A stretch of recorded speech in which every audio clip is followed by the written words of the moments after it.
ഞാനും മോളും കുറച്ച് നാൾ ഹസ്ബൻഡിൻ്റെ കൂടെ ആസാമിൽ ആർമി ക്വാർട്ടേഴ്സിൽ താമസിച്ചിരുന്നു. അപ്പോൾ അവിടെ ഇങ്ങനെ എന്തെങ്കിലും സ്പെഷ്യൽ ഡേയ്സ് അല്ലെങ്കിൽ സെലിബ്രേഷൻസ് എല്ലാം ഉണ്ടാകുമ്പോൾ ഞങ്ങൾ ഔട്ടിങ്ങിന് പോകും. അവിടെ കുറച്ച് വേറെ മലയാളി ഫാമിലീസ് എല്ലാം ഉണ്ടായിരുന്നു. അപ്പോൾ എല്ലാവരും കൂടെ ഇങ്ങനെ ഔട്ടിങ്ങിന് പോകുമ്പം ഇങ്ങനെ വീഡിയോസ് എടുക്കാറുണ്ടായിരുന്നു. ഇത് ഞങ്ങളന്ന് ദുർഗാ പൂജ എന്ന് പറഞ്ഞിട്ടൊരു സെലിബ്രേഷൻ്റെ ഭാഗമായിട്ട് പുറത്തു പോയതായിരുന്നു.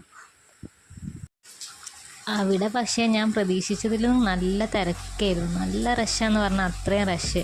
അപ്പോൾ കുട്ടികളൊക്കെ ആയിട്ട് പോകുമ്പോൾ ആ ഒരു ഇതിൽ അത്രയും വീഡിയോസൊന്നും എടുക്കാൻ പറ്റിയില്ല. കുറേ ഫോട്ടോ ഒക്കെ എടുത്തിരുന്നു, എല്ലാം മിസ്സായി. ഞാൻ ഇപ്പോൾ കുറേ കാലത്തിന് ശേഷം വീഡിയോ ഉണ്ടാക്കാൻ നോക്കുമ്പോഴാണ് ഫോണിൽ നിന്ന് ഏതായാലും മിസ്സാവുന്നതിൻ്റെ മുന്നേ കുറച്ച് വീഡിയോസൊക്കെ ഉണ്ടാക്കി സൂക്ഷിക്കാമെന്ന് വിചാരിച്ചതായിരുന്നു.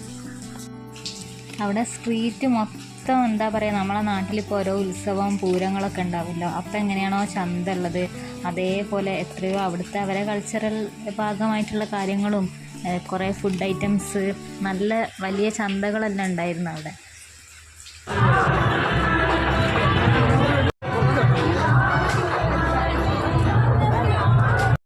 ഇത് ഞങ്ങൾ അവിടുന്ന് ക്വാർട്ടേഴ്സിൽ നിന്ന് ഒരുങ്ങി ഇറങ്ങുമ്പോൾ പുറത്തുനിന്ന് എടുത്ത ഫോട്ടോ ആണ്, ഞാനും മോളുമായിട്ടുള്ളത്, പിന്നെ ഹസ്ബൻഡും. പിന്നെ ഇത് ഞങ്ങൾ അവിടുത്തെ ഗ്യാങ്. പിന്നെ ചില ആൾക്കാർക്ക് ഹസ്ബൻഡ്സിന് ഡ്യൂട്ടി ഉള്ളതുകൊണ്ട് അവരില്ലായിരുന്നു. വേറെയും കുറേ ഫാമിലീസ് ഉണ്ടായിരുന്നു ഞങ്ങൾ.